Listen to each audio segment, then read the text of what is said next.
পৃথিবীর অরবিটের চারিপাশে ঘুরতে থাকা একটি স্পেসশিপ। তবে এটা কোনো সাধারণ স্পেসশিপ নয়, বরং স্পেসশিপটির মধ্যে রয়েছে বিশাল বড় এক শহর, যেখানে ঘরবাড়ি, রাস্তাঘাট সহ সবকিছু আছে।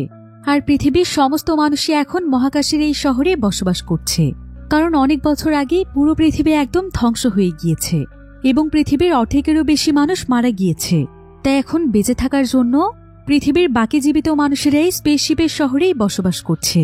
কিন্তু প্রকৃতির বিরুদ্ধে গিয়ে কৃত্রিম উপায়ে বেঁচে থাকাটা কি এতটাই সহজ? তাই কিছু বছরের মধ্যে এখানকার জনসংখ্যা এত বেশি বেড়ে যায় যে স্পেসশিপের শহরেও খাবার পানির সংকট দেখা দেয়, মানুষের জীবন হয়ে পড়ে দুর্বিষহ। তবে পরবর্তীতে তাদের সঙ্গে কি ঘটেছিল? এত কিছুর পরও তারা কি এই কৃত্রিম পৃথিবীতে সার্ভাইভ করতে পেরেছিল? সেটাই আমরা দেখব আজকের এই মুভিটির গল্পে। আমরা তো প্রতিনিয়ত অনেক ধরনের সায়েন্স ফিকশন মুভির গল্প দেখি, কিন্তু আজকের এই মুভির কনসেপ্টটি সম্পূর্ণ ইউনিক, যেটা আপনাদের সকলের কাছেই ভালো লাগবে। তাহলে চলুন ঘুরে আসা যাক স্পেসশিপে অবস্থিত অদ্ভুত এক শহরের গল্প থেকে। তো গল্পটি শুরু হয় ভবিষ্যৎ পৃথিবীতে। সময়টা ছিল আজ থেকে প্রায় 1000 বছর পরের ভবিষ্যতের, যখন আমাদের পৃথিবী পুরোপুরিভাবে ধ্বংস হয়ে গিয়েছিল। এ সময় পৃথিবীর তাপমাত্রা এত বেশি বেড়ে গিয়েছিল যে আস্তে আস্তে পৃথিবীর আবহাওয়া, জলবায়ু, এমনকি পৃথিবীর প্রাকৃতিক সবকিছুতেই অনেক বড় পরিবর্তন ঘটে। তবে সবচাইতে বড় পরিবর্তন ছিল পৃথিবীতে অ্যাসিড বৃষ্টি হওয়া, যার ফলে পৃথিবীর অনেক মানুষই মারা যায়। এমনকি পৃথিবীতে নানা ধরনের রোগ ব্যাধি ছড়িয়ে পড়ে, ফলে আস্তে আস্তে পৃথিবীর জনসংখ্যা অনেক কমে যায়। আর দেখতে দেখতেই পৃথিবী এমন এক পর্যায়ে চলে যায় যে পৃথিবী আর মানুষের বসবাসের উপযোগী থাকে না। আর তাই পৃথিবীর শেষ কিছু মানুষকে বাঁচানোর জন্য সে সময় অনেক বড় বড় সায়েন্টিস্টরা মিলে অনেক কঠোর পরিশ্রম করে স্পেশাল একটি স্পেসশিপ তৈরি করে ফেলে। আর এই স্পেসশিপটি ছিল এমন একটি স্পেসশিপ যেটা কিনা মূলত পৃথিবীর অরবিটের মধ্যেই ঘুরবে এবং আকাশের উপরে ভাসমান অবস্থাতে থাকবে। যদিও শুরুর দিকে স্পেসশিপটি অনেক নর্মাল একটি স্পেসশিপ ছিল, কিন্তু আস্তে আস্তে স্পেসশিপের মধ্যেই একটি শহর তৈরি করে ফেলা হয় এবং পৃথিবীর শেষ জীবিত মানুষদেরকে এখানে নিয়ে আসা হয়। আর বর্তমানে সমস্ত মানুষই স্পেসশিপটির মধ্যেই বসবাস করছে। কিন্তু সময়ের সাথে সাথে এখানকার জনসংখ্যা অনেক বেশি বেড়ে গিয়েছে, তাই বর্তমানে স্পেসশিপের শহরটিতে আর কোনো মানুষকে জায়গা দেওয়া সম্ভব ছিল না। এমনকি এখানকার জনসংখ্যা বেড়ে যাওয়ার ফলে এখানেও প্রতিনিয়ত নতুন নতুন সমস্যা দেখা দিচ্ছিল। তাই আস্তে আস্তে এখানেও মানুষের জীবন অনেক বেশি কঠিন হয়ে পড়ছিল। তো আজকে স্পেসশিপটিতে বারবার একটি অ্যাডভার্টাইজমেন্ট দেখানো হচ্ছিল, যেখানে রিয়া নামক একটি প্ল্যানেটের ব্যাপারে বলা হয়েছে। আসলে স্পেসশিপের এই খারাপ পরিস্থিতি দেখে বিজ্ঞানীরা বহু বছর ধরে পৃথিবীর মতো একটি গ্রহের সন্ধান করছিল, কারণ তারা বুঝতে পেরেছিল যে তারা যত আধুনিক স্পেসশিপই তৈরি করে ফেলুক না কেন, পৃথিবীর মতো কোনো গ্রহ ছাড়া তারা কোনোভাবেই স্বাভাবিক জীবনযাপনে ফিরতে পারবে না। তাই তারা অনেকদিন যাবৎ বিভিন্ন প্ল্যানেটের উপর রিসার্চ করে রিয়া নামক এই প্ল্যানেটটিকে খুঁজে পেয়েছে। আর এই প্ল্যানেটের প্রাকৃতিক অবস্থা একদম পৃথিবীর মতোই ছিল, অর্থাৎ মানুষ চাইলে সেখানে বসবাস করতে পারবে। তাই বর্তমানে রিয়া প্ল্যানেটকে দ্বিতীয় পৃথিবীও বলা হয়ে থাকে। তবে স্পেসশিপের শহর থেকে রিয়া প্ল্যানেটে যেতে প্রায় অনেক টাকার প্রয়োজন, তাই দরিদ্র মানুষের পক্ষে সেখানে যাওয়াটা ছিল স্বপ্নের মতো। কিন্তু ধনীরা তো খোঁজ পাওয়ার সঙ্গে সঙ্গে সেই প্ল্যানেটে চলে গিয়েছে। তো এবার আমরা এই স্পেসশিপের শহরটিতে রিচেল নামক একটি মেয়েকে দেখতে পাই। রিচেল পেশায় একজন ডক্টর ছিল, সে স্পেসশিপের মানুষদের ট্রিটমেন্ট করত। রিচেলের মীরা নামক একটি বোন ছিল। মীরার আর্থিক অবস্থা ভালো হওয়ার কারণে সে অনেকদিন আগে রিয়া প্ল্যানেটে চলে গিয়েছিল, তাই মীরার সঙ্গে রিচেলের অনেকদিন যাবৎ দেখাই হয় না। তবে রিচেল তার বোন মীরাকে অনেক মিস করে, তাই এখন তার সবচাইতে বড় স্বপ্ন হলো রিয়া প্ল্যানেটে যাওয়া আর সেখানে গিয়ে তার বোনের সঙ্গে থাকা। তবে সেখানে যেতে তার অনেক টাকার প্রয়োজন, তাই সে টাকা উপার্জনের জন্য এখানকার স্পেশাল একটি কোম্পানিতে চাকরি নিয়েছে। তবে এই চাকরিটি পুরোপুরিভাবে সম্পূর্ণ করার জন্য তাকে এই কোম্পানির সঙ্গে 8 বছরের একটি চুক্তি করতে হয়েছে। তাকে এখন থেকে প্রায় 8 বছর সময় ধরে এই স্পেসশিপের একজন ক্রু মেম্বার হয়ে এখানকার ডক্টরের দায়িত্ব পালন করতে হবে এবং একটানা প্রায় 8 বছর কাজ করার পরেই সে রিয়া প্ল্যানেটে যেতে পারবে। তবে সে যে স্পেসশিপটির দায়িত্ব পেয়েছে সেটা অনেক পুরনো একটি স্পেসশিপ ছিল। তারপরও রিচেলের কোনো আপত্তি ছিল না, সে রিয়া প্ল্যানেটে যাওয়ার জন্য সবকিছু করতেই প্রস্তুত ছিল। আর আজকে স্পেসশিপে কাজ করার রিচেলের প্রথম দিন ছিল। তো রিচেল এখানে এসে এখানকার ফার্স্ট অফিসারের সঙ্গে দেখা করে, যার নাম ছিল লিয়ানা। এই স্পেসশিপটিতে রিচেল এবং লিয়ানা সহ মোট 5 জন ক্রু মেম্বার ছিল, যাদের মধ্যে ছিল ক্যাপ্টেন ল্যাক্রস, টেকনিশিয়ান ইউসিডা আর 2 জন ইঞ্জিনিয়ার প্রকোপ এবং ভিসপার।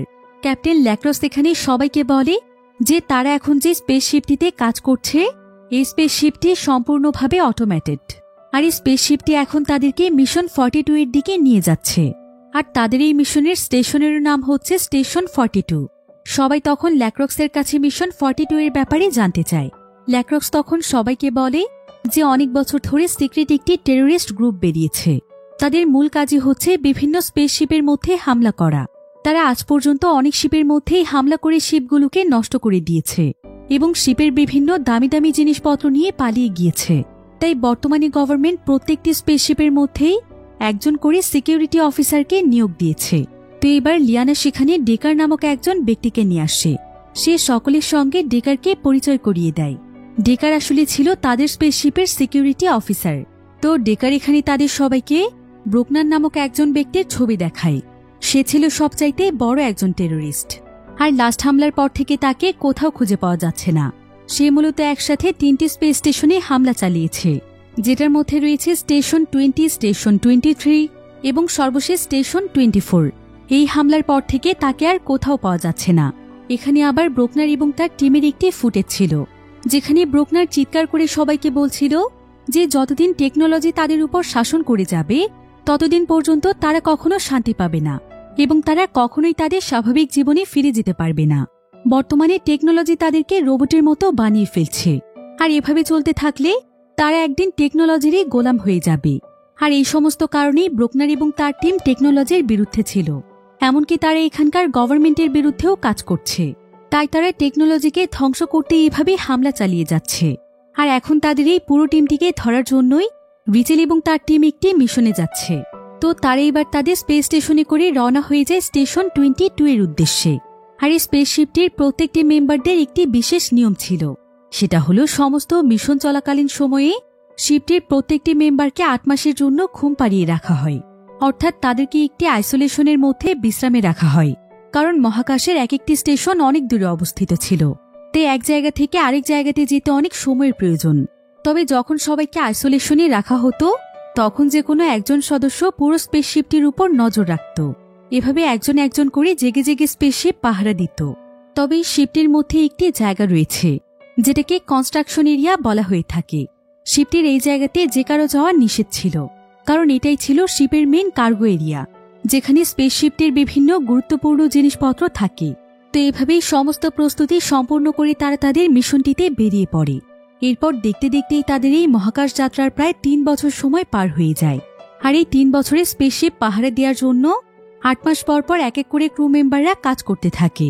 তো এভাবেই এখন রিচেলের কাজ করার সময় এসেছে, অর্থাৎ আজ থেকে 8 মাস পর্যন্ত তাকে স্পেসশিপটির উপর নজর রাখতে হবে। তো রিচেল পুরোপুরিভাবে প্রস্তুতি নিয়ে তার কাজ শুরু করে দেয়। প্রতিদিন সে স্পেসশিপের সমস্ত ফাংশনগুলো চেক করে থাকে। এরপর সে বিভিন্ন কাজ করে তার সময়গুলো কাটানোর চেষ্টা করে। তবে এখানকার সবকিছু অনেক বোরিং ছিল, কারণ পুরো স্পেসশিপে সে একাই জেগে রয়েছে। তার সঙ্গে গল্প করার মতো কোনো মানুষ ছিল না। তাই রিচেল তখন তার বোরিং সময়গুলোকে পার করার জন্য বেশিরভাগ সময়ই বই পড়ত। এমনকি পাঞ্চিং ব্যাগে সে বক্সিং প্র্যাকটিস করেও তার সময় কাটাত। তবে এভাবেও তার খুব একটা ভালো লাগছিল না।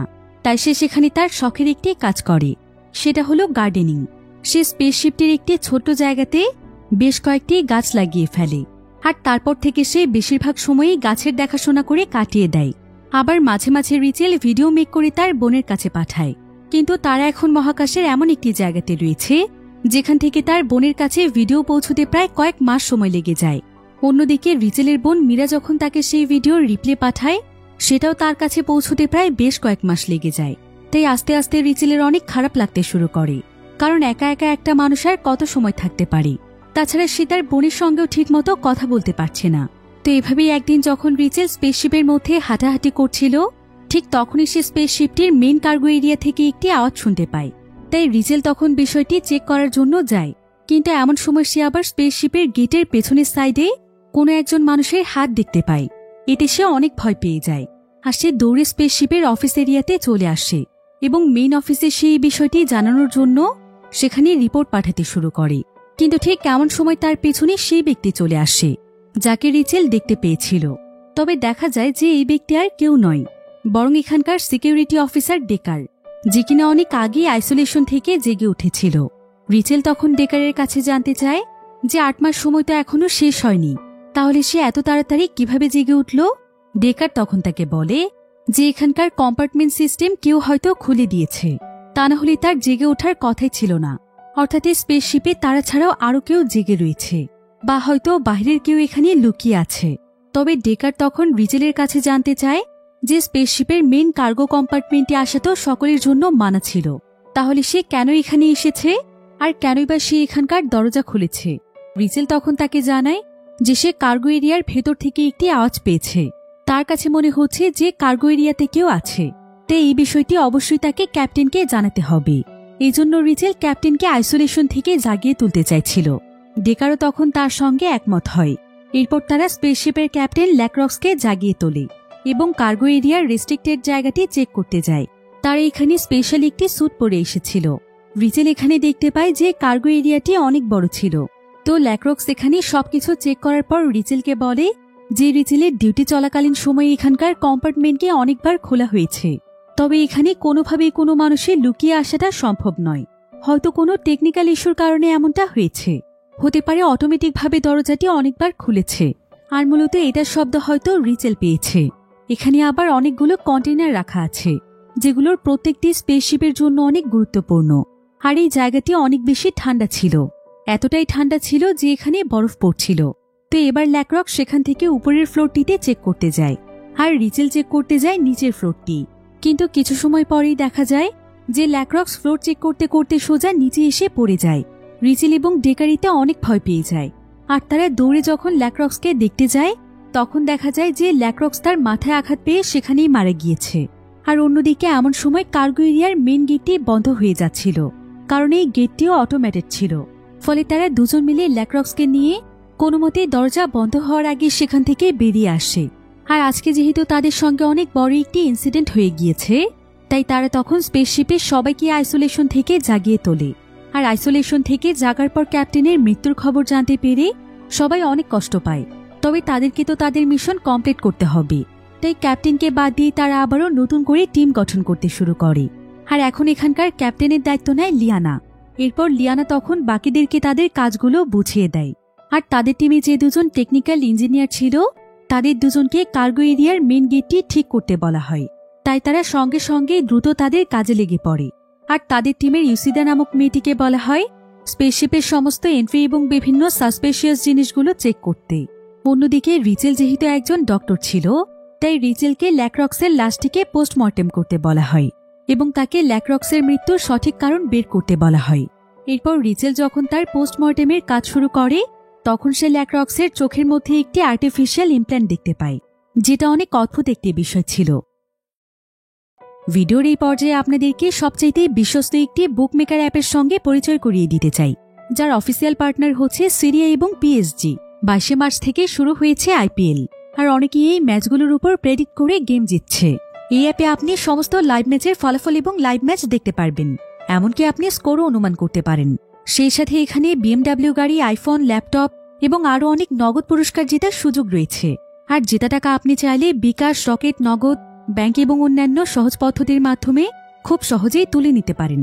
এখানে রয়েছে ক্র্যাশ গেমের মতো আরও অনেক মজার গেম, যেখানে বিমান যত উপরে উঠবে আপনি তত বেশি নগদ পুরস্কার জিতবেন। এটি প্রায় সকলেরই প্রিয় একটি গেম। আর এই অ্যাপের সবচাইতে স্পেশাল ব্যাপার হচ্ছে নতুন ইউজাররা আমার প্রোমোকোড ব্যবহার করে সাইন আপ করলে প্রায় 30,000 টাকা এবং বিনামূল্যে স্পিন পাবেন। তাহলে আর দেরি কিসের? রেজিস্ট্রেশনের জন্য পিন কমেন্টে থাকা লিঙ্কে ক্লিক করুন আর রেজিস্ট্রেশনের সময় প্রোমোকোড ব্যবহার করুন এবং বোনাস পান। এটা শুধুমাত্র একটি বিজ্ঞাপন। এই সমস্ত অ্যাপে আর্থিক ক্ষতির সম্ভাবনা রয়েছে, তাই এই ধরনের অ্যাপ থেকে দূরে থাকুন।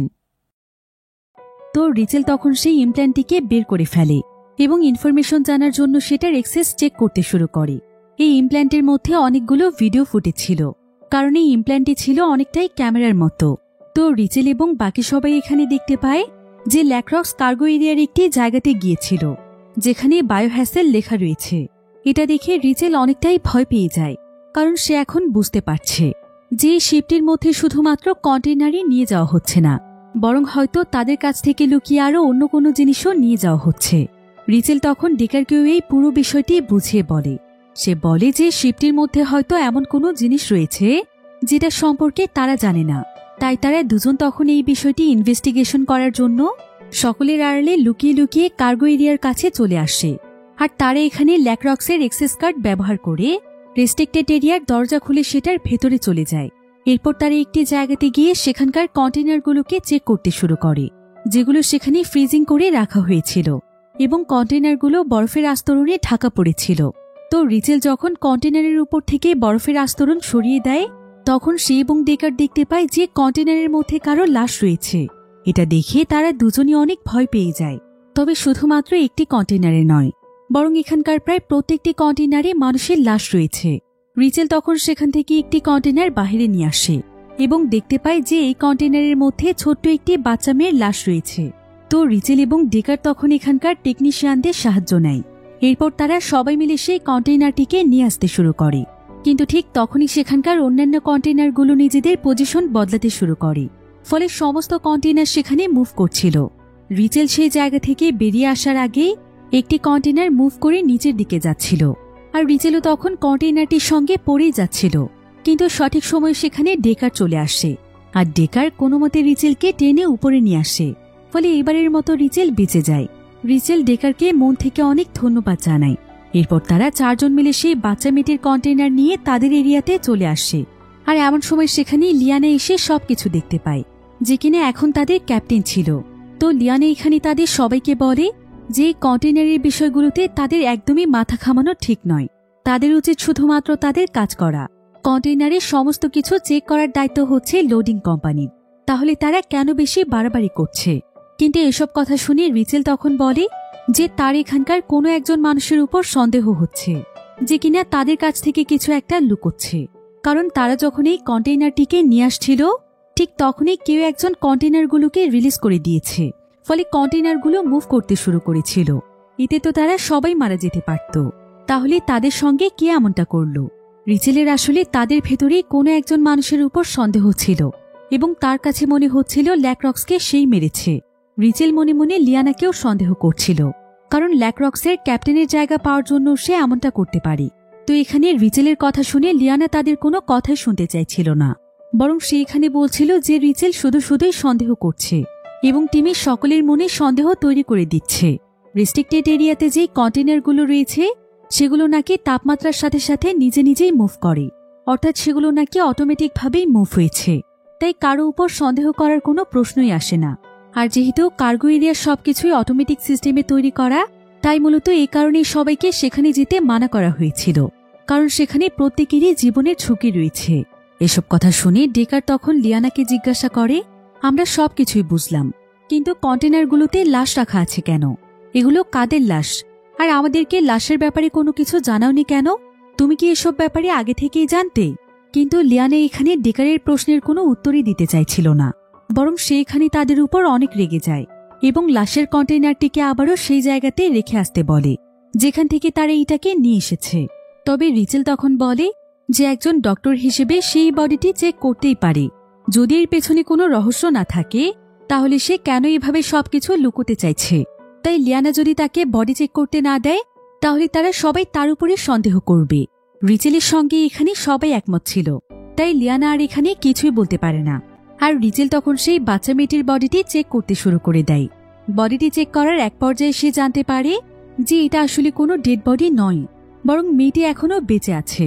রিচেল তখন এই মেয়েটির ব্রেনের মধ্যে মাইনার অ্যাক্টিভিটি দেখতে পায়, অর্থাৎ তার মস্তিষ্ক একদম সচল আছে। কিন্তু কোনো মানুষের জ্ঞান না থাকলে তার মস্তিষ্ক কিভাবে চলছে, এই বিষয়টি দেখে রিচেল একদম অবাক হয়ে গিয়েছিল। তবে রিচেল তাকে ভালোভাবে চেক করতে পারছিল না, কারণ সেই কন্টেইনারটি খুলতে অনেক সময় লাগছিল। রিচেল তখন ডেকারকে বলে যে এই কন্টেইনারটি তার ডিভাইসের স্ক্যানারকে থামিয়ে দিচ্ছে, কারণ কন্টেইনারটি ইলেকট্রনিক সিল দিয়ে সিকিউর করা আছে। অন্যদিকে আমরা ইউসিদা নামক সেই ক্রু মেম্বারকে দেখতে পাই। ইউসিদার কাছে এখানে লিয়ানা আসে, আর লিয়ানা ইউসিদাকে বলে যে ডেকারের ব্যাপারে যেন সে সমস্ত তথ্যগুলো খুঁজে বের করে, কারণ সে ডেকারের ব্যাপারে একটু ডিটেলসে জানতে চায়। লিয়ানার কাছে আসলে মনে হচ্ছিল যে ডেকার হয়তো গোপনে কোনো কিছু পরিচালনা করছে। অন্যদিকে আমরা রিচেল এবং ডেকারকে দেখতে পাই, তারা দুজন মিলে একসঙ্গে বসে কন্টেইনারটি খোলার অপেক্ষা করছিল, আর সময় কাটানোর জন্য তারা একে অপরের সঙ্গে গল্প করছিল। তবে রিচেলই এখানে তার ব্যাপারে ডেকারকে অনেক কিছুই বলছিল, কিন্তু ডেকার তাকে তার ব্যাপারে খুব একটা কিছু বলে না। মনে হচ্ছিল ডেকার তার কাছ থেকে কিছু একটা লুকোচ্ছে। তবে এমন সময় ডেকার রিচেলের কাছে জানতে চায় যে সে স্পেসশিপের মিশনটিতে কেন এসেছে। রিচেল তখন তাকে বলে যে সে অনেক বছর ধরে রিয়া প্ল্যানেটে যেতে চায়, কারণ তার মা বাবা কেউ বেঁচে নেই। পৃথিবীতে তার আপন বলতে শুধুমাত্র তার বোন রয়েছে। তবে তার বোনও এখন রিয়া প্ল্যানেটে আছে। সে সেখানে অনেক ভালো আছে, এর জন্য সে অনেক খুশি। কিন্তু সে যেভাবেই হোক তার বোনের কাছে যেতে চায়। কিন্তু সেখানে যাওয়ার জন্য তার অনেক টাকার প্রয়োজন। তাই সেই কোম্পানিটির সঙ্গে 8 বছরের জন্য চুক্তি করেছে। 8 বছর পর এই কোম্পানি তাকে রিয়া প্ল্যানেটে পাঠানোর ব্যবস্থা করে দেবে। মূলত এই কারণেই সে এখানে কাজ করতে এসেছে। রিচেল এখানে আরো বলে যে এক এক করে প্রায় 7 বছর সময় পার হয়ে গিয়েছে। সে তার বোনকে সামনে থেকে দেখেনি। এখন মূলত তার আপন বলতে তেমন কেউই নেই। সে নিজেকে অনেক একা মনে করে। এসব শুনে রিচেলের জন্য ডেকারের অনেক মায়া হয়। ডেকার তখন রিচেলের কাছে চলে যায়, কিন্তু রিচেল তখন কোনো কিছু না বলেই সেখান থেকে চুপচাপ উঠে চলে যায়। আসলে আস্তে আস্তে তারা দুজনই দুজনকে পছন্দ করতে শুরু করেছিল। তবে রিচেল সমস্ত পরিস্থিতি মিলিয়ে অনেক ডিপ্রেস থাকার কারণে তার কোনো কিছুই ভালো লাগছিল না। অন্যদিকে আমরা স্পেসশিপে সেই দুজন টেকনিশিয়ানকে দেখতে পাই, যারা কিনা আজকেও কার্গো এরিয়ার দরজা ঠিক করার কাজ করছিল। তবে এমন সময় তারা কার্গো এরিয়া থেকে অদ্ভুত একটি আওয়াজ শুনতে পায়। মনে হচ্ছিল যে ভেতরে কেউ আছে। এতে একজন টেকনিশিয়ান অনেকটাই ভয় পেয়ে যায়, কিন্তু আরেকজন তখন তাকে তার কাজ করতে বলে, কারণ তাদের অন্য কোনো দিকে মনোযোগ দেওয়ার কোনো প্রয়োজন নেই। তাদের শুধুমাত্র তাদের কাজের দিকে মনোযোগ দেওয়া উচিত। অন্যদিকে প্রায় বেশ কয়েক ঘন্টা পর কন্টেনারের ঢাকনা খুলে যায়। এরপর রিচেল এবং ডেকার যখন মেয়েটির বডিটি চেক করছিল, তখন রিচেল বডিটির ভেতরে একটি ইন্টারনাল গ্রোথের মতো কিছু একটা দেখতে পায়। আর কোনো মানুষের শরীরে এমনটা সে প্রথম দেখছে। তাই রিচেল বুঝতে পারছিল না যে এই বাচ্চা মেয়েটির বডি ভিন্ন কেন। ডেকার তখন এই বিষয়টি ভালোভাবে জানার জন্য রিচেলকে এই বাচ্চা মেয়েটির বডি এক্সটার্নাল কানেকশনের সঙ্গে জয়েন দিতে বলে। কিন্তু এই প্রসেসটি অনেক বেশি ডেঞ্জারাস ছিল, এমনকি এতে করে এই মেয়েটি মারাও যেতে পারে। তাই রিচেল তার কথায় রাজি হচ্ছিল না।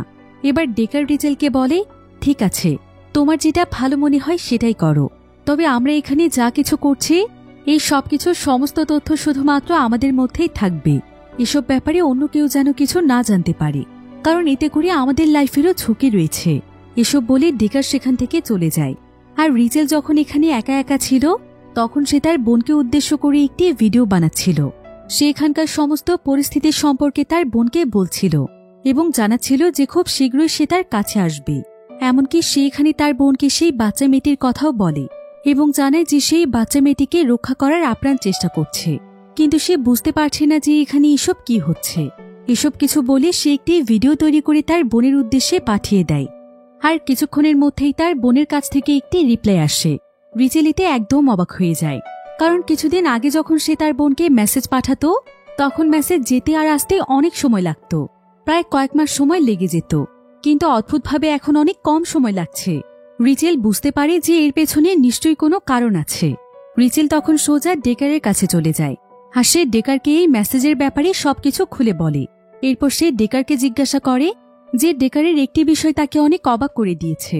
সেটা হলো ডেকার তো একজন সিকিউরিটি অফিসার, তাহলে মেডিকেল সায়েন্সের ব্যাপারে তার নলেজ কিভাবে আছে? রিচেলের আসলে ডেকারের উপর সন্দেহ হচ্ছিল যে ডেকার হয়তো সেই কন্টেনারে থাকা বডিগুলোর ব্যাপারে জানে, তা না হলে সে এক্সটার্নাল জয়েনের কথা কিভাবে জানল। কিন্তু ডেকার এখানে তার প্রশ্নের কোনো উত্তর দেয় না। রিচেল এতে প্রচণ্ড রেগে যায় এবং সে ডেকারের সঙ্গে রাগ করে সেখান থেকে চলে যাচ্ছিল। কিন্তু ডেকার তখন রিচেলকে তার কাছে টেনে নেয়। এবার কিছুক্ষণ পর লিয়ানা তাদের সবাইকে ডাকে এবং জানায় যে ইউশিদা সমস্ত তথ্য বের করে ফেলেছে। সে জানতে পেরেছে যে তাদের মধ্যেই কোনো একজন ক্রু মেম্বার আছে যে কিনা ক্রায়ো ক্যামেরার ফুটেজের মধ্যে হেরফের করেছে, অর্থাৎ এমন কিছু ফুটেজ সে ডিলিট করে দিয়েছে যেগুলো তাদের জন্য অনেক গুরুত্বপূর্ণ ছিল। এবার লিয়ানা এখানে ডেকারের উপর সন্দেহ করছিল, কারণ সে ডেকারের ব্যাপারেও একটি তথ্য জানতে পেরেছে। তো সে এখানে ডেকারকে জিজ্ঞাসা করে, আমরা সবাই যখন আইসোলেশনে ছিলাম তখন তুমি প্রায় সময় জেগে উঠতে, আর সেই সময় তুমি কি এমন কাজ করতে, আর তুমি টেকনিক্যালি এমন কি করেছিলে যে তোমার হুঁশ ফিরে আসত? ডেকার তখন তাকে বলে, আমি তেমন কিছুই করতাম না। আসলে ক্যাপ্টেন ল্যাক্রক্সি আমাকে টেকনিক্যালি একটি সিস্টেম তৈরি করে দিয়েছিল, যাতে করে আমি প্রায় সময় জেগে উঠে পুরো স্পেসশিপটিকে চেক করতে পারি এবং স্পেসশিপে কর্মরত ক্রু কোনো উল্টোপাল্টা কাজ করছে কিনা সেদিকে নজর রাখতে পারি। আর এই বিষয়টি শুধু আমি এবং ক্যাপ্টেন ল্যাক্রক্সি জানতাম। তাই হয়তো আমাকে আপনার কাছে সন্দেহজনক লাগছে। এসব শুনে লিয়ানা তখন বলে, ঠিক আছে, তোমার কথা আমি বিশ্বাস করলাম, তবে ল্যাক্রক্সের মৃত্যুর সময় তুমি কোথায় ছিলে? ল্যাক্রক্স তখন বলে, তখন আমি অন্য সেক্টরে কাজ করছিলাম, আর হঠাৎ করে আমি একটি শব্দ শুনতে পেয়ে দৌড়ে আসি এবং দেখতে পাই ল্যাক্রক্স উপর থেকে নিচে পড়ে গিয়ে মারা গিয়েছে। তবে লিয়ানা এটা কোনোভাবেই মানতে চাইছিল না। সে সবাইকে বলছিল ডেকারকে বন্দি করে ফেলতে, কারণ সে তাকে পুলিশের হাতে তুলে দেবে। সেই নাকি ল্যাক্রক্সকে হত্যা করেছে। তবে এমন সময় ডেকার নিজেকে বাঁচানোর জন্য লিয়ানার কাছ থেকে একটি গান ছিনিয়ে নিয়ে তার দিকেই তাক করে, কিন্তু এটা দেখতে পেয়ে পেছন থেকে ইউশিদা আবার ডেকারের উপর হামলা করে। সে ডেকারকে বন্দি বানিয়ে ফেলে, কারণ ডেকার যেহেতু লিয়ানার উপর হামলা করেছিল, তাহলে নিশ্চয়ই ডেকারের মধ্যে কোনো ঝামেলা আছে।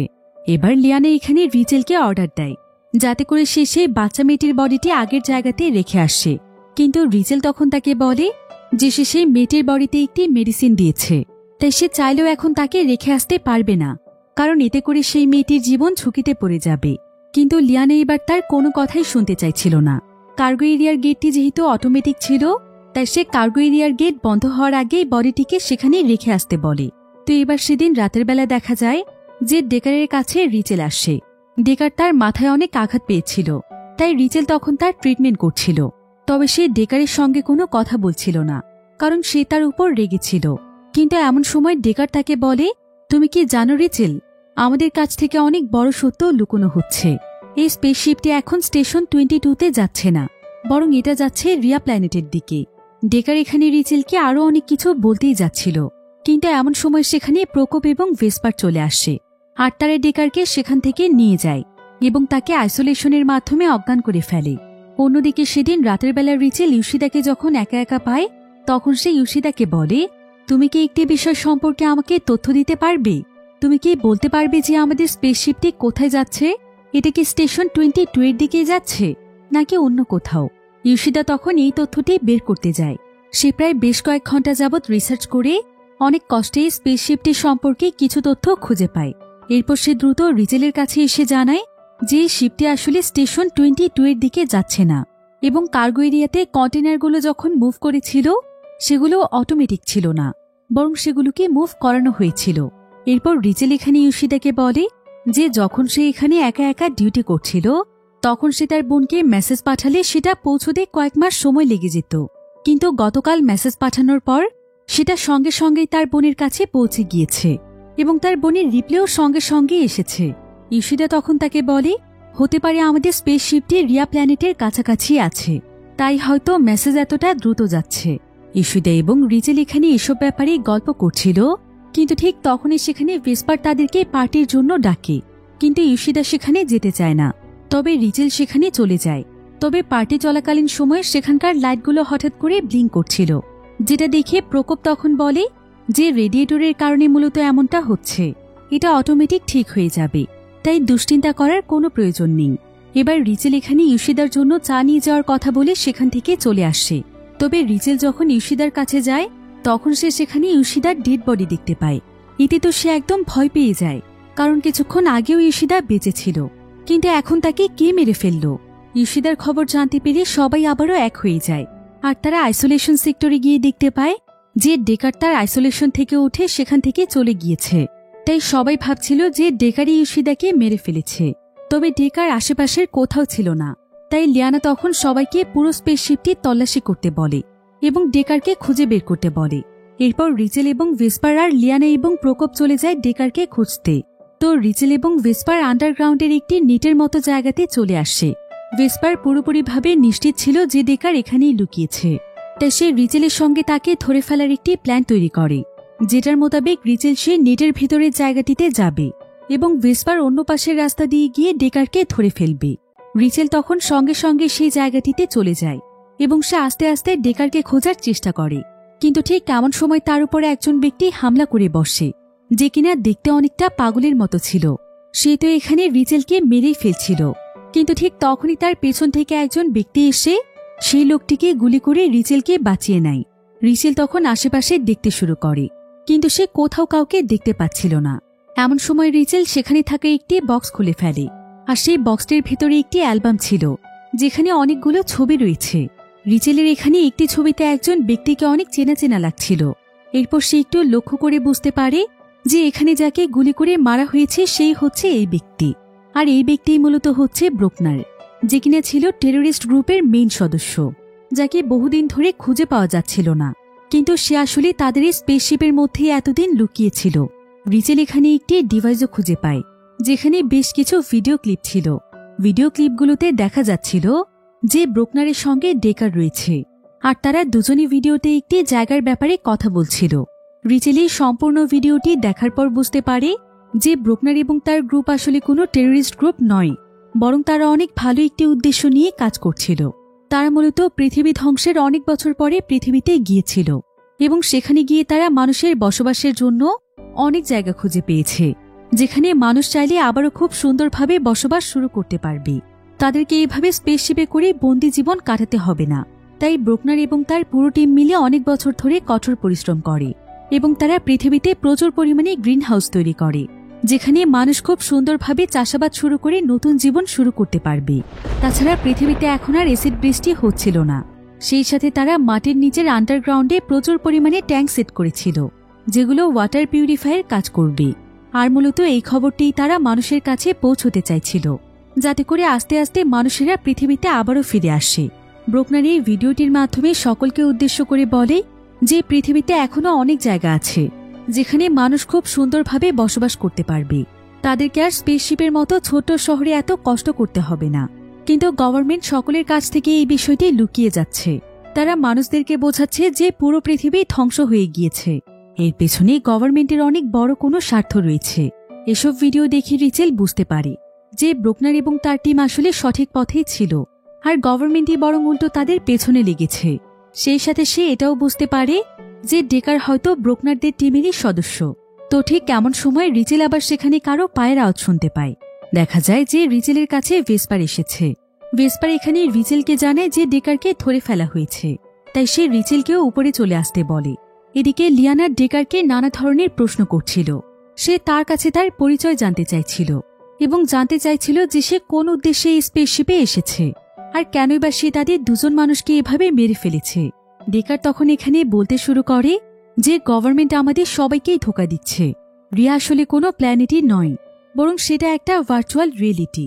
মানুষের মস্তিষ্ককে এমনভাবে ব্যবহার করা হচ্ছে যে তাদের কাছে মনে হচ্ছে তারা একটি প্ল্যানেটের মধ্যে আছে, কিন্তু আসলে তো তারা ডেড বডির মতো পড়ে আছে। তাদের মস্তিষ্ক বছরের পর বছর ভার্চুয়াল রিয়েলিটিতে বেঁচে আছে। তারা তো মানুষ, কোনো রোবট নয়।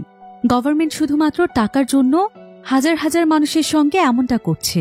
মানুষ মনে করছে টাকা দিলে রিয়া প্ল্যানেটে যাওয়া যায়, কিন্তু আসলে গভর্নমেন্টও তাদের কাছ থেকে টাকা নেয়ার পর তাদেরকে ভার্চুয়াল রিয়েলিটিতে পাঠিয়ে দিচ্ছে, যেখানে তাদের কোনো অস্তিত্বই নেই। তারা স্বপ্নের জগতে রয়েছে।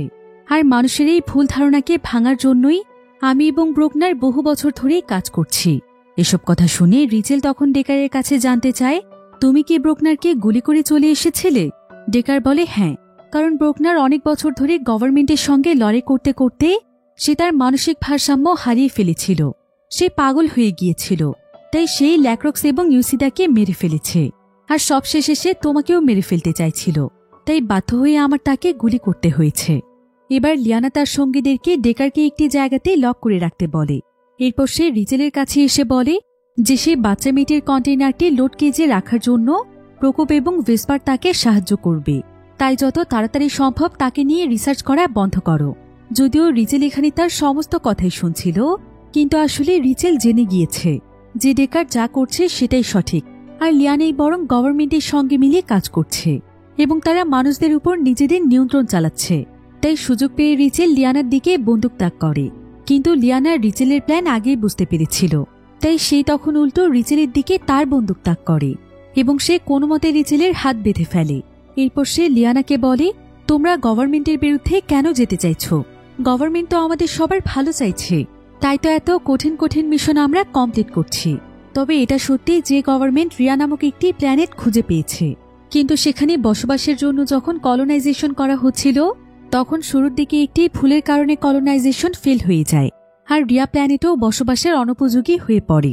তাই যাদেরকে রিয়া প্ল্যানেটে পাঠানোর জন্য সবকিছু প্রস্তুত করা হয়েছিল, তাদেরকে যদি তখন রিয়া প্ল্যানেটে পাঠানো না হতো তাহলে গভর্নমেন্ট অনেক বড় হুমকির মুখে পড়ে যেত। তাই গভর্নমেন্ট ইমিডিয়েটলি আরও একটি গ্রহের সন্ধান শুরু করে দেয়, যেখানে তারা কলোনাইজেশনের সময় আগের ভুলটি আর করবে না। আর ততদিন পর্যন্ত সেই সমস্ত মানুষদেরকে বাঁচিয়ে রাখাটাও জরুরি ছিল যাদেরকে রিয়া প্ল্যানেটে পাঠানোর কথা। তাই তাদেরকে ভার্চুয়াল রিয়েলিটির মাধ্যমে বাঁচিয়ে রাখা হয়েছে। তারা মনে করছে যে তারা রিয়া প্ল্যানেটেই আছে, তবে নতুন প্ল্যানেট পাওয়ার পরেই তাদেরকে সমস্ত সত্যটা জানিয়ে দেওয়া হবে। কিন্তু রিচেল তখন বলে, যেখানে আমাদের পৃথিবীতেই এখনো আমাদের বসবাসের উপযোগী জায়গা রয়েছে, সেখানে আমরা অন্য কোনো প্ল্যানেটে কেন যাব? আর এর পেছনে গভর্নমেন্টের কি স্বার্থ রয়েছে? লিয়ানা তখন তাকে জানায় যে রিয়া প্ল্যানেটে পাঠানোর জন্য গভর্নমেন্ট যেই টাকাগুলো নিচ্ছে, সেগুলো দিয়ে তারা উন্নত মানের দেশ থেকে অনেক ভালো ভালো টেকনোলজির জিনিসপত্র তাদের দেশের জন্য নিয়ে আসছে, যেমন বিভিন্ন ধরনের স্পেসশিপ, বিভিন্ন টেকনোলজিক্যাল ডিভাইস। আর এগুলো দিয়ে গভর্নমেন্ট একটি মডার্ন প্ল্যানেট তৈরি করতে চাইছে, যাতে করে অন্যান্য দেশের চাইতে আমাদের দেশ অনেক বড় হতে পারে। কিন্তু রিচেল তখন বলে, পৃথিবীর এমন পরিস্থিতিতেও আপনারা এমন চিন্তা কিভাবে করতে পারেন? একটা স্পেসশিপের শহরে মানুষ যেখানে এত কষ্ট করে বসবাস করছে, সেখানে আপনারা আপনাদের স্বার্থের কথা ভাবছেন। এরপর রিচেল তার কাছে জানতে চায় যে যাদেরকে এখন তারা ভার্চুয়াল রিয়েলিটিতে রেখেছে তাদের সঙ্গে এখন কি হচ্ছে। লিয়ানা তখন তাকে বলে যে তারা কোনো কিছু বুঝতেই পারছে না। তাদের কাছে মনে হচ্ছে তারা রিয়া প্ল্যানেটেই আছে। এমনকি তারা চাইলে তাদের ব্রেনের সিগন্যালের মাধ্যমে তাদের প্রিয়জনকে মেসেজও পাঠাতে পারছে। আর এখানে আমরা জানতে পারি যে আজ পর্যন্ত যত মানুষকে রিয়া প্ল্যানেটে পাঠানো হয়েছে, তাদের সবার বডি আলাদা আলাদা কন্টেইনারের মধ্যে স্টেশন 22-তে রাখা হয়েছে, যেদিকে লিয়ানাদের স্পেসশিপটি এখন যাচ্ছে। আর যেহেতু এখন তারা স্টেশন 22-এর কাছাকাছি চলে এসেছে, তাই মূলত রিচেলের মেসেজ এতটা দ্রুত যাচ্ছিল। এবার সেদিন লিয়ানা আলাদাভাবে প্রকোপ এবং ভিসপারকে ডেকে বলে যে স্টেশন 22-এ পৌঁছে যাওয়ার আগে তারা যেন রিচেল এবং ডেকারকে মেরে ফেলে, কারণ সে চায় না গভর্নমেন্টের বিপক্ষের একজন মানুষও বেঁচে থাকুক। অন্যদিকে তাদের স্পেসশিপে যেই দুজন টেকনিশিয়ান ছিল, তারা যখন ডেকারের কাছে ছিল, তখন ডেকার তাদের দুজনকে সবকিছু বলে দিয়েছিল যে গভর্নমেন্ট তাদেরকে কিভাবে ধোঁকা দিচ্ছে। তাই তারা দুজন তখন সঙ্গে সঙ্গে এসে লিয়ানার দিকে বন্দুক তাক করে। আর প্রকোপ এবং ভিসপারও যখন এই সমস্ত বিষয়ে জানতে পারে, তখন তারাও ডেকারের সঙ্গে মিলে যায়। এরপর তারা সবাই মিলে লিয়ানাকে আইসোলেশনের মাধ্যমে ঘুম পাড়িয়ে দেয়। তো এবার সেদিন রাতের বেলা রিচেল যখন সেই বাচ্চা মেয়েটির দেখাশোনা করছিল, ঠিক তখনই সেখানে ডেকার এসে তাকে বলে, তুমি আমাকে ক্ষমা করে দিও রিচেল, আমি শুরুতে তোমাকে সমস্ত সত্যটা বলতে পারিনি, কিন্তু এখন তুমি আমার উপর ভরসা করতে পারো। তুমি কি আমাকে আমার মিশন পূরণে সাহায্য করবে? রিচেল তখন তাকে বলে, ঠিক আছে, আমি তোমাকে অবশ্যই সাহায্য করব, কিন্তু তার আগে আমার বোনকেও তোমাকে ভার্চুয়াল রিয়েলিটি থেকে বের করে আনতে হবে। এরপর আমরা সবাই মিলে একসঙ্গে পৃথিবীতে চলে যাব। ডেকারও তখন তার কথায় রাজি হয়ে যায়। এবার সেদিন রাতের বেলা তারা সবাই মিলে ডেকারের প্ল্যান মোতাবেক কাজ করতে শুরু করে। ডেকারের প্ল্যান হচ্ছে যে প্রথমে তারা স্টেশন 22-তে যাবে এবং সেখানে গিয়ে সেখানকার কমিউনিকেশন সিস্টেম নষ্ট করে দেবে, ফলে সবাই জানতে পারবে যে এটা একটা ভার্চুয়াল রিয়েলিটি ছিল। আর কমিউনিকেশন না থাকার কারণে গভর্নমেন্ট এই ব্যাপারে কিছুই জানতে পারবে না। এবার খুবই কম সময়ের মধ্যে তারা স্টেশন 22-এর কাছে পৌঁছে যায়। আর সেখানে নেমেই তারা তাদের মিশনে লেগে পড়ে, কারণ তাদের হাতে মাত্র 30 মিনিটের মতো সময় ছিল। এখানে এমনভাবে টাইম সেট করা আছে যে 30 মিনিটের মধ্যে তাদের স্পেসশিপের মধ্যে থাকা সমস্ত বডিগুলো ট্রান্সফার হয়ে যাবে, অর্থাৎ এগুলো স্টেশন 22-তে সেট হয়ে যাবে এবং স্পেসশিপটি আবারও এখান থেকে ফিরবে। এদিকে ডেকারি স্টেশনে নামার আগে এক ধরনের স্যুট পরে নেয়। অন্যদিকে আমরা ভেসপার এবং প্রকোপকে দেখতে পাই। তাদের প্ল্যান আসলে ভিন্ন ছিল। তারা আসলে ভার্চুয়াল রিয়েলিটির মাধ্যমে রিয়া প্ল্যানেটেই থাকতে চাইছিল, কারণ তাদের কাছে তাদের এমন লাইফ আর ভালো লাগছিল না। তাই তারা প্ল্যান করেই ডেকারের সঙ্গে যোগ দিয়েছিল। তারা তখন সেখানকার কার্গোতে রাখা যে কন্টেইনারগুলো ছিল, সেখানকার দুটো কন্টেইনার থেকে দুজন মানুষের বডি বের করে ফেলে এবং সেই কন্টেইনারে তারা থাকার সিদ্ধান্ত নেয়, যাতে করে সেই দুজনের জায়গায় তারা শুয়ে রিয়ার ভার্চুয়াল ওয়ার্ল্ডে যেতে পারে। অন্যদিকে রিচেল দেখতে পায় যে সেই ছোট্ট বাচ্চাটির জ্ঞান ফিরে এসেছে, তাই সে সেই বাচ্চা মেয়েটির খেয়াল রাখতে শুরু করে। এদিকে ডেকার চলে যায় কমিউনিকেশন সেক্টরের কাছে, যেটার মাধ্যমে সবাইকে ভার্চুয়াল রিয়েলিটির সঙ্গে কানেক্ট করে রাখা হয়েছে। অন্যদিকে ভেসপার ভার্চুয়াল রিয়েলিটিতে যাওয়ার জন্য লিয়ানার এক্সেস কার্ড ব্যবহার করে, যার ফলে লিয়ানা তার জ্ঞান ফিরে পায়। এদিকে প্রকোপ সেখানকার সময় 10 মিনিট পর্যন্ত বাড়িয়ে দেয়, যাতে করে তারা দুজন নিজেদের সেটআপের জন্য আরেকটু সময় পায়। অন্যদিকে ডেকার কমিউনিকেশন সিস্টেমে একটি টাইম বোম সেট করে দেয় এবং সে রিচেলের বোন মিরার বডি খুঁজে বের করে দেখতে পায় যে মিরার বডিটি প্রায় অনেকদিন ধরে এইভাবেই রাখা হয়েছে। তাই তার বডির কিছু অংশ পচে যেতে শুরু করেছে, কারণ এই কন্টেনারে বডি রাখারও নির্দিষ্ট একটি সময় ছিল, যেটা মীরার বোনের ক্ষেত্রে পার হয়ে গিয়েছে। এজন্য তাকে কন্টেনার থেকে কোনোভাবেই বের করা যাবে না। এবার রিচেল স্যুট পরে ডেকারের কাছে চলে আসে। ডেকার তখন রিচেলকে জানায় যে সে তার বোনকে খুঁজে পেয়েছে, কিন্তু তার বোনের বডির অবস্থা অনেক খারাপ অবস্থায় আছে, তাই তার বডি আর কোনোদিনও বের করা যাবে না। সে হয়তো অল্প কিছুদিনের মধ্যেই মারা যাবে, তবে ভার্চুয়াল রিয়েলিটিতে এখনও তার অস্তিত্ব রয়েছে। এসব শুনে রিচেল অনেক কষ্ট পায়। এরপর সে ডেকারকে বলে যে সে শেষবারের মতো একবার ভার্চুয়াল রিয়েলিটিতে গিয়ে তার বোনকে শেষবারের মতো দেখতে চায়, এবং ভার্চুয়াল রিয়েলিটিতে এখন যারা যারা আছে তাদের সবাইকে রিয়া প্ল্যানেটের সত্যতা জানাতে চায়। তাই ডেকার তখন রিচেলকে সেই ভার্চুয়াল রিয়েলিটির সঙ্গে যুক্ত করে দেয় যেখানে তার বোন রয়েছে। রিচেল তখন ভার্চুয়াল ওয়ার্ল্ডে এসে অনেক সুন্দর একটি পৃথিবী দেখতে পায়, তবে সে সময় নষ্ট না করে সোজা তার বোনের বাড়িতে চলে যায়। আর তার বোন তো তাকে দেখে অনেক খুশি হয়ে যায়। তবে রিচেল জানে এটাই তার বোনের সঙ্গে তার শেষ দেখা, তাই সে অনেক বেশি ইমোশনাল হয়ে যায়। আর তার হাতে যেহেতু খুব একটা সময় ছিল না, তাই সে তাকে বিদায় জানিয়ে তাড়াতাড়ি করে সেখান থেকে বেরিয়ে আসে। সে তার সঙ্গে করে তার বোনের একটি ডিভাইস এনেছিল, তাই সে তখন সেই ডিভাইসের মাধ্যমে রিয়া প্ল্যানেটের সকলের উদ্দেশ্যে একটি ভিডিও তৈরি করে, যেখানে সে রিয়া প্ল্যানেটের সমস্ত সত্য কথা বলে দেয় যে রিয়া প্ল্যানেট আসলে কোনো প্ল্যানেটই নয়, বরং এটা একটা ভার্চুয়াল রিয়েলিটি। গভর্নমেন্ট তাদেরকে ধোঁকা দিয়ে এমন একটি ওয়ার্ল্ডে রেখেছে। রিচেল এখানে এটাও জানিয়ে দেয় যে পৃথিবীতে এখন মানুষের বসবাসের জায়গা রয়েছে, কিন্তু তারপরও গভর্নমেন্ট নিজেদের স্বার্থের জন্য সকল মানুষকে অনেক কষ্ট দিয়ে স্পেস সিটিতে রেখেছে। এসব বলে রিচেল এই মেসেজটিকে সেই স্পেসশিপে পাঠিয়ে দেয়, যেটার উপর একটি শহর তৈরি করা হয়েছে।